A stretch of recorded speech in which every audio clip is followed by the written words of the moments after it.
Magandang gabi mga kapuso. Ako po ang inyong Kuya Kim na magbibigay sa inyo ng trivia sa likod ng mga trending na balita.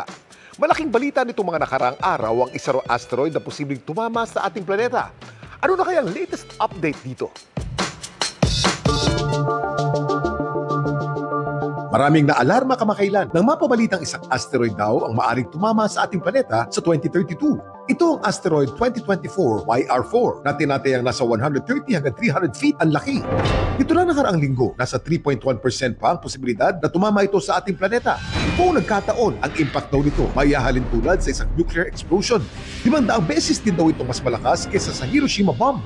Mayroong magandang balita, matapos ang masusing pag-aaral ng Center for Near-Earth Object Studies ng NASA sa trajectory ng 2024 YR4. Sa linggong ito, napag-alaman ng impact probability ng naturang asteroid na sa 1 in 20,000 o 0.005% na lang daw. Level 0 na ito sa Torino Impact Hazard Scale. Ibig sabihin, hindi na ito banta sa ating planeta. Pero alam niyo ba, hindi lang ito ang asteroid na pinapangambahang tatama sa Earth, isa ring asteroid ang nadiskubre at itinuring ito noon na most hazardous asteroid na maaaring tumama sa Earth sa 2029 o 4 na taon na lang mula ngayon. Anong asteroid ito at may dapat kaya tayong ipangamba? Kuya Kim, ano na? Ito ang asteroid 99942 Apophis Near-Earth Object na nasa 1,100 feet ang laki.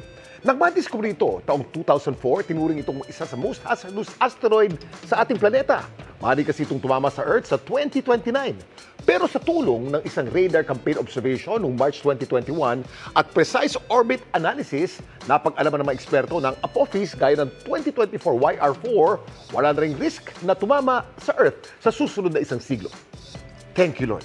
Samantala, para malaman ang trivia sa likod ng viral na balita, i-post o i-comment lang #Kuya Kim, ano na? Laging tandaan, importante ang may alam. Ako po si Kuya Kim at sagot ko kayo 24 oras.